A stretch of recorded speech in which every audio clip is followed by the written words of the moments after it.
ಕವಿ ಕೊಪ್ಪಳದ ಜನನ್ ಆರಾಕೋಡು ಇವರು ತಮ್ಮ ಕವಿತೆಯನ್ನು ಸಾದರಪಡಿಸಿದ್ದಾರೆ.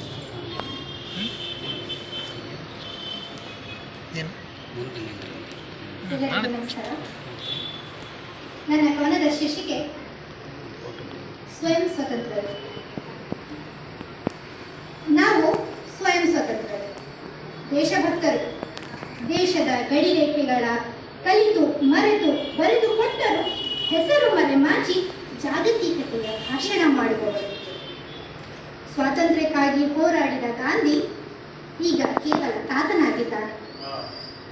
ಸಂವಿಧಾನ ಬರೆಯಲು ಹಗಲಿರುಳು ಸವಿಸಿದ ಭೀಮನ ಸೋಲದ ತೋರುಗಳು ಇನ್ನು ಗುರಿಯತ್ತ ತೋರಿಸುತ್ತಲೇ ನಿಂತಿವೆ.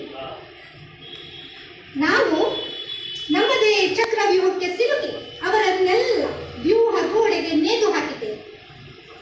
ಏಕೆಂದರೆ ತಾತನನ್ನು ಕೇಳುವವರಾರು?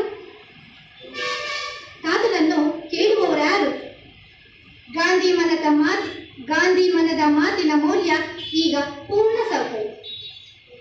ಗಾಂಧಿ ನೋಟಿಗೆ ಮಾತ್ರ ಅನುದಿನ 3 ಪಟ್ಟು ಬರೆಯಾಗಿದೆ.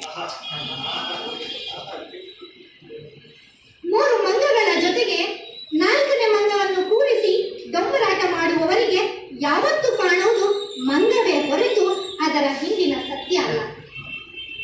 ಈಗ ಅದೂ ಕೂಡ ಕಣ್ಣು ಕಿವಿ ಬಾಯಿ ಮುಚ್ಚಿ ಕುಳಿತಿದೆ.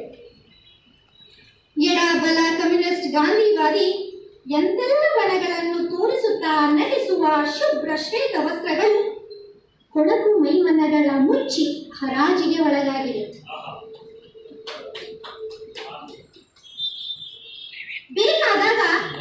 ಬೇಕಾದಾಗ ಭಾವುಕತೆಯನ್ನು ಕಿತ್ತು ಬಿಸಾಡುವ ನವರಂಗಿ ಭಾವನೆಗಳು ಸಂಪೂರ್ಣ ಅಧಿಕಾರ ಹೊಂದಿವೆ. ನಮ್ಮದು ರಾಮರಾಜ್ಯ. ಅದಕ್ಕಾಗಿ ಗಲ್ಲಿಗೊಬ್ಬನಂತೆ ತಲೆ ಎತ್ತಿದ್ದಾನೆ ರಾವಣ. ರಾವಣ ಎಂಬ ವ್ಯತ್ಯಾಸ ಯಾಕೆ ಬಿಡಿ, ಅವರ ತತ್ವಗಳು ಇಲ್ಲಿ ಫಿಲ್ಟರ್ ಆಗಿ ಹೋಗಿವೆ. ಹೆಣ್ಣಿಗೆ ಗೌರವ ನೀಡುತ್ತಿಲ್ಲ ಎಂಬ ಆಪಾದನೆ ಏನೂ ಇಲ್ಲ. ಒಮ್ಮೊಮ್ಮೆ ಅವಳಿಗೂ ಮೀಸೆ ಮೂಡಿ ಹೆಣ್ತನ ಮರೆಯಾಗುತ್ತಿದೆ. ಸೀತೆಯ ಸಾವಾಗುತ್ತಿದೆ. ಸಾವಲ್ಲೂ ನೋವಲ್ಲೂ ನಾವು